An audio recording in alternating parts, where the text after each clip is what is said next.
Explain Everything uses a lot of different recording modes. So let's kind of look at that right now. If I click on the word mix, or it could be INS or OVR, depending on what you have selected previously, you can see that there are three different ways that I can record over a previous recording. I can insert new content, and what that does is it makes it so that the new content just shows up from wherever you are in the timeline of the recording. I can mix existing content, and what that does is adds existing content to what you've already created, and I can overwrite. We're going to look at mixing. And before we mix this recording, let's actually play it and just see kind of what we're looking at.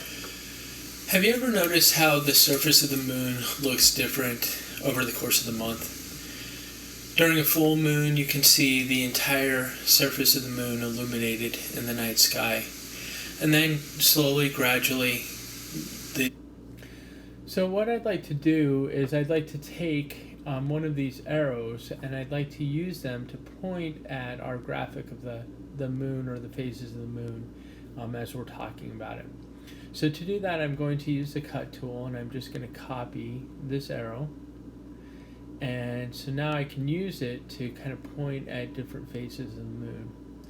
So when I record, I will be able to use that to kind of point at what I'm talking about.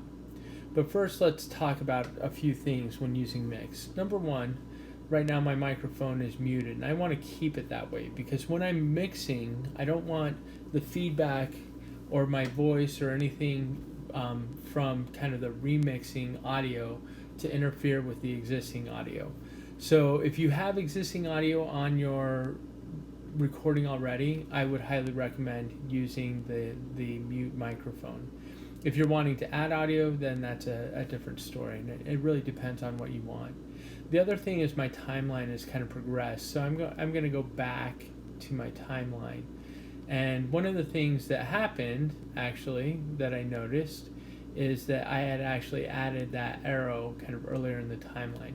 And that's all right. I'm just going to delete the arrow, and we're going to add it at the beginning of the timeline. So I'm going to just select it. All right, so now I have the arrow to the beginning of the timeline, and when I click on record, I'm going to be able to use the arrow to kind of point at different things within my recording.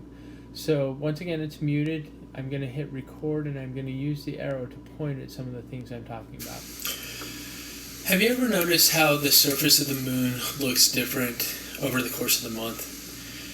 During a full moon, you can see the entire surface of the moon illuminated in the night sky. And then slowly, gradually, the moon becomes more shaded until you can hardly see any of the moon at all. Why is that? To better understand that, we need... So now we've added that, and let's see. Remember, in the first recording, we didn't actually have the arrow pointing. Let's see how that works. Have you ever noticed how the surface of the moon looks different over the course of the month?